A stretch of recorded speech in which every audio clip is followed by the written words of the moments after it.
Hi,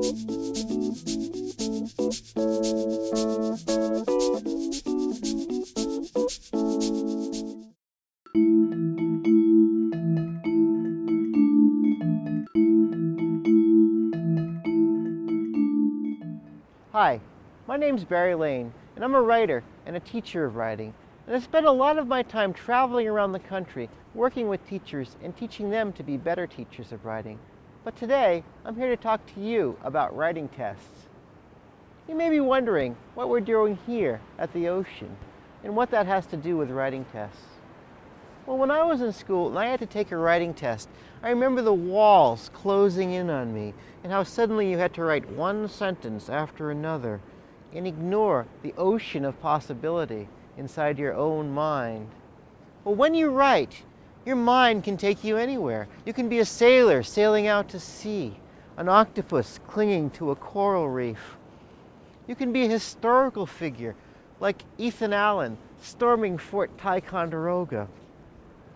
Today, I'm going to show you how you can use your imagination and your words, and they can take you anywhere, even when taking a writing test.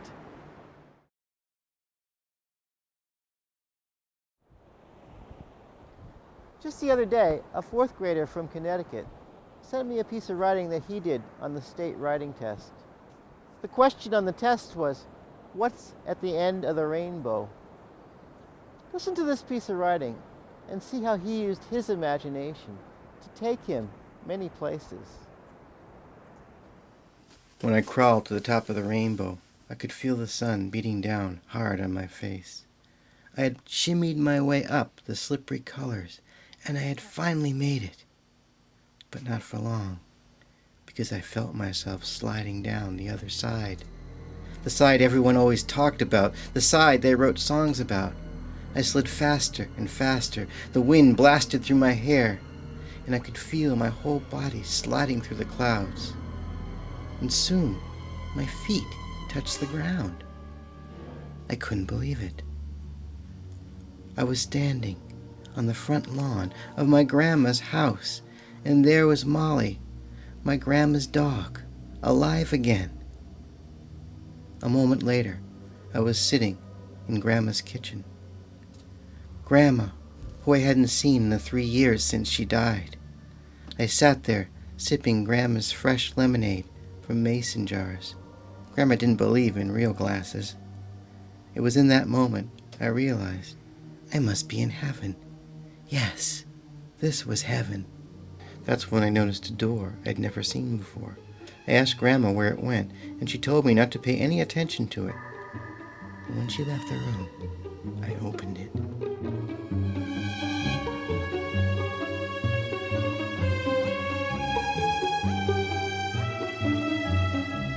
It led down a dark stairway into a dark cellar I'd never seen before. I walked around a corner and saw a long, dark hallway. Suddenly, I felt myself falling through space. I landed in a dark cavern, like an old barn or warehouse. Pigeons fluttered up in the rafters, and shafts of light streamed in from holes in the roof. At the end of the warehouse was a doorway framed in light. I could feel myself being drawn to it, like a moth to a candle flame. As I reached for the doorknob, I realized I wasn't in heaven anymore. I was in the other place. And what did I see when I opened the gates of hell? Kids sitting at desks doing writing prompts.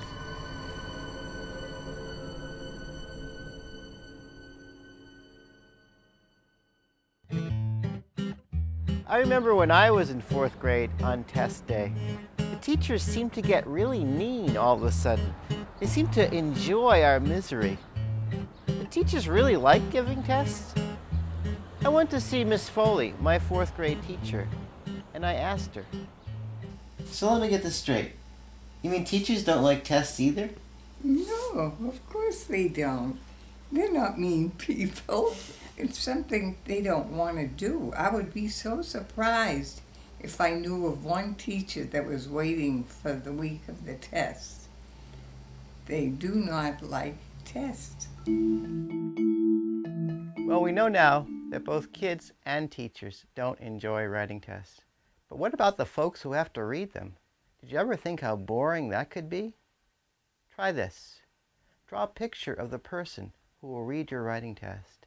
Next, draw a picture of the same person after they've read your writing test. How did they change?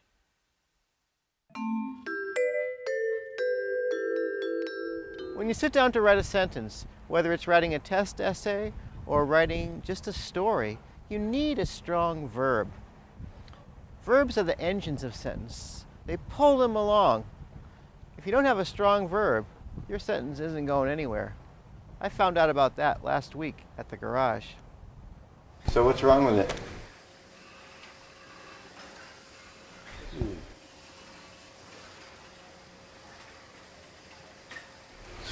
Here's your problem. You got a weak verb. You see, verbs are the engines of sentences. A weak verb like he went outside isn't going to take you anywhere real fast.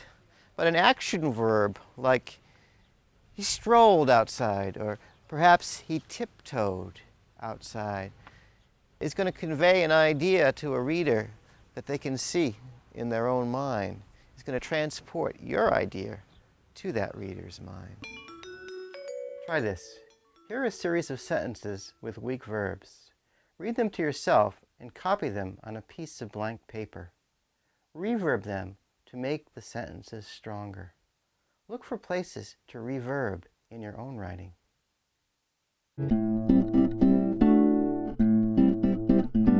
Make sure to use complete sentences, or else embarrassing things can happen. Like what happened to my friend Larry Bain last week when he tried to rob a bank.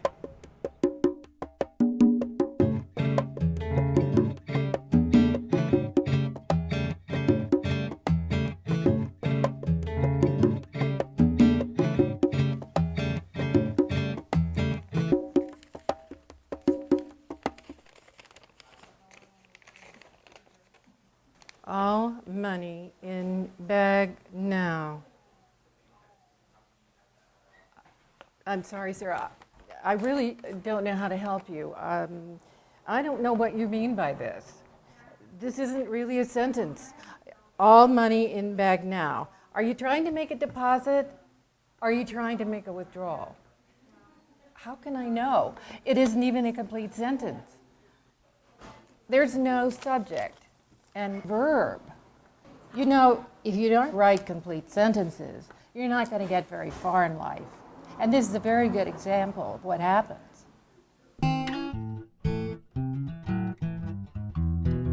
So when you're writing a sentence, you need some basic things. Like in this construction site, you need a strong foundation. You need some supports to hold the thing up. But all construction sites don't build the same building.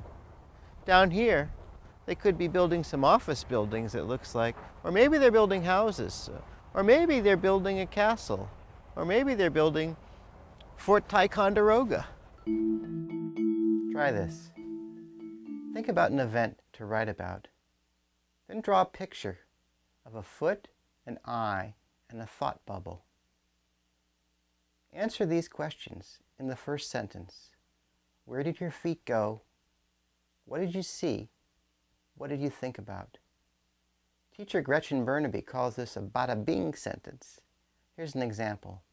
When I walked into the living room, I saw my father with his eyes glued to the TV. Football, I thought. Bada bing. Try writing a bada bing sentence in your own writing.